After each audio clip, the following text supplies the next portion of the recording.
What it do, man? It's your boy Battle Truth. Let's get right off into this. Lessons in love. Please don't turn from this. If anybody listening to this, watching this, please don't turn from this just because I said lessons in love. Because I guarantee you, with these things I give you, if you use them and put them to work, success is definitely in your hands. So don't turn from this. Bear with me as we walk into lessons of love. Before you can have love, the first thing every man have to understand, and every woman, our duties and obligations is to God first. The Bible says God is love. God is love. Apart from God, there is no love. You can have a measure of what you think love is by what you've been exposed to or perceive it to be. But until you are connected with God, you only have a measure of love based upon those things I just mentioned. It's only in God that you understand what love is, because God is love. And if you don't have God, you don't have love. It's only an idea of love. I've been in many relationships in my life. Rather I knew or not how I felt about this woman or what I was going through, I always messed up. Always. And it goes right back to the first thing. You can't have it and keep it if you don't understand it.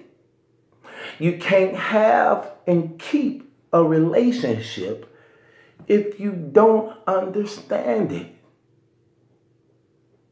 See, people were created to have a relationship with God, which is love. Apart from God, there's no love. So the people who you connected with, the love is missing.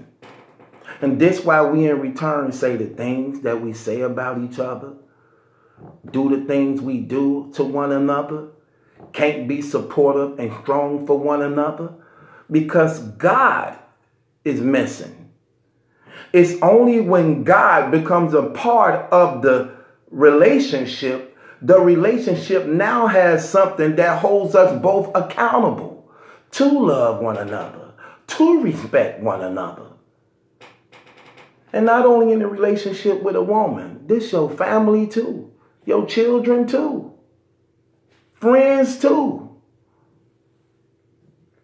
Operating in love means a lot. The Bible says love cancels a multitude of sin. Love cancels a multitude of sin. What do that mean? Let me give you an example. When I was in those streets selling all that dope, destroying a community and neighborhood, guns and fighting and shooting and lying and conniving, that's the life I come from. That's how that's what I was operating in. I didn't know God. I was just running around the community like a demon, wanting to be involved in anything I could get my hands on just to get over.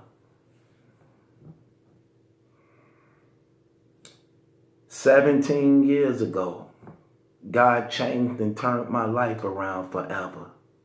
Forever. That I would never be the same ever again. I mess up sometimes because he's cleansing and sanctifying me.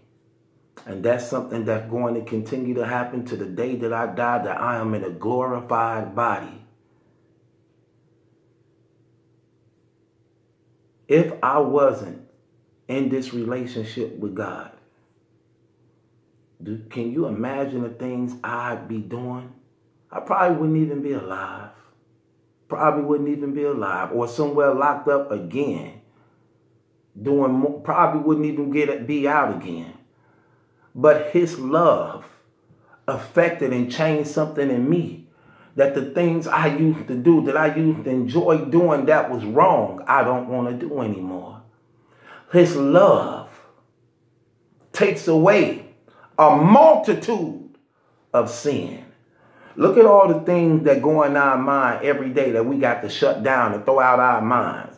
That we be like, man, where that thought come from? It be times I be praying and just thoughts come in my head. Thoughts of female, thoughts of the past, thoughts of violence. While I'm praying. Because the war is in the mind. The enemy always strike at the mind to put an idea in that you can grasp and hold on to manifest in your life. In that relationship with God is where we need to get back to. When Adam was in that garden with God, before Eve was created, Adam had a relationship with God. The Bible says man was made for God and women was made for man. That's an order that can't be broken. Man first needs to understand his duty is to God.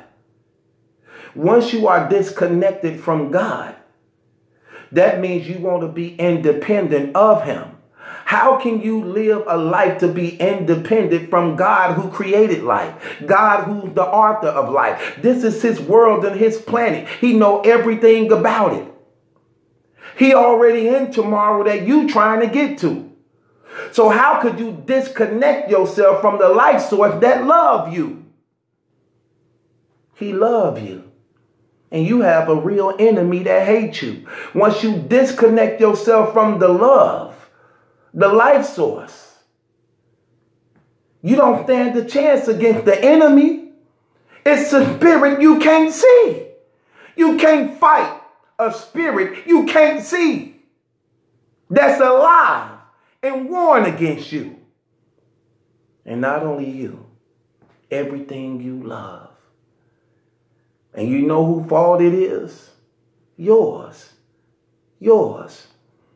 As me and God built us to be warriors. God built us to be soldiers and fight. Yeah, it's easy to put your hands on another man because they did something wrong to you. Yeah, if I took something from you, you would want to fight me, shoot me, stab me, get rid of me. But what are you doing to the devil, who have been killing your family and loved ones and working on you and your family right now? What are you doing to him? You'll fight me if I do something wrong to you, but the devil been killing off your family from countless of them. What are you doing to him? Nothing? Just allowing him to kill and take? Won't fight back. But you'll fight me back if I do something wrong to you. And this is where humans is messing up at.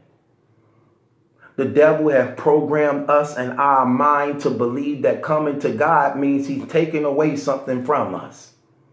And that's not true. The thing God take away from us is the thing that killing us anyway. God wants what's best for us. God wants what's best for us. God ain't trying to put us in a predicament and situation where he want to take from us. No, he loves us.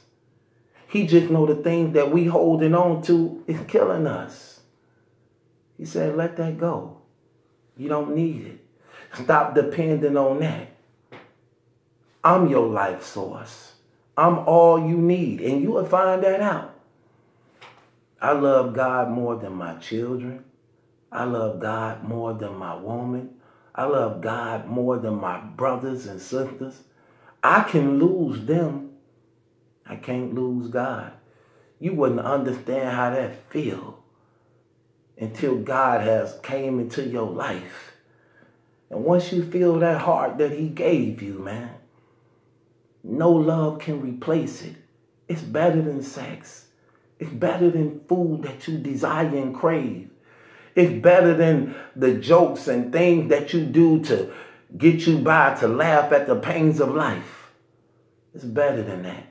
No matter what I go through in life, no matter what I face, no matter what trials and tribulations come to me, because I'm in this relationship with God, one thing I know, I'm okay. No matter what, I know I'm okay. When bad things happen to me, I have to check myself first and see what I went wrong. What did I do in that situation that made it worse for me when I could have probably made it better? I don't never blame God or fault God for nothing I do, and neither should you. We need to accept our responsibilities and step up to the plate and see where we went wrong in our lives. It's sad that God had to persuade us and beg us to want to go to heaven when he know there's a real hell. Why do God have to beg us to do what we should rightfully want to do? I just did 9 years of parole. 9 years of parole without violating at all. People was like, you got to do all that time, man? 9 years, a long time. That's a setup. It wasn't going to be no setup for me. Because your parole officer is only there to make sure you do what's right. Do you really need somebody telling you what to do that you know you should do? You should want to take care of your family. You should want to work a job. You should not want to be putting drugs and things in your body, destroying your body. Only for when you need your body to work for you, it don't really work no more because you've been destroying it for years. I don't need a parole officer to tell me what to do, what's best for me and my family and my future in life. So I did 9 years straight without violating anything at all. Never being ever put back in a pair of handcuffs. And I thank God for that. We need to get back to the very first thing that we lack and we miss. That's a relationship with God. This is my first lesson on Lessons in Love as we go forward. And why I'm so happy I got the opportunity to do this all over again. And I'm going to do it the right way. It starts first with God. If you don't have a relationship with God, the Lord Jesus Christ, I urge each and every last one of y'all to do so. Do not play with life. Death is not prejudice. It's not prejudice to the rich, the poor, the young, and the old. The black or the white. Death is not prejudice, and it comes for us all. I will not take the chances on laying my head down, knowing I'm not in right standards with God, believing tomorrow just promised to me. You know how many people die a day? They got an estimated over 100-something thousand people die a day. Who are we to think that tomorrow was promised to us? You know how many people laid their head down, went to sleep, thinking that they was going to wake up till tomorrow and didn't do it? Only to end up in a place of eternal fire because you allowed yourself to rebel against God your whole life? Why would you do that? Think about this, people. Don't be stupid. You have to see him anyway. You are going to have a day where you see God face to face. Do you want it to be in love or do you want it to be in judgment? Stop being dumb. Why do people always want to make it seem like they smart, they're intelligent, they know it all, but you avoid that?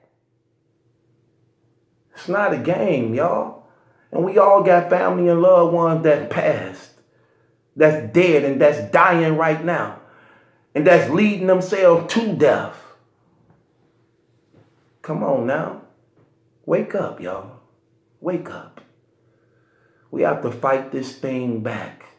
It's been murdering and killing us ever since this war been taking place.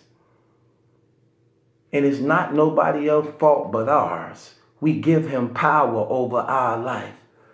The Bible says God gave us the power to defeat the devil in Christ Jesus. They overcame him by the blood of the Lamb and the word of our testimony.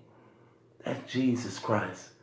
So if you do not have a relationship with God, before you begin to try to love somebody and provide and take care, listen, get a relationship with God, or everything you put your hands on, you are going to destroy. Mark my words.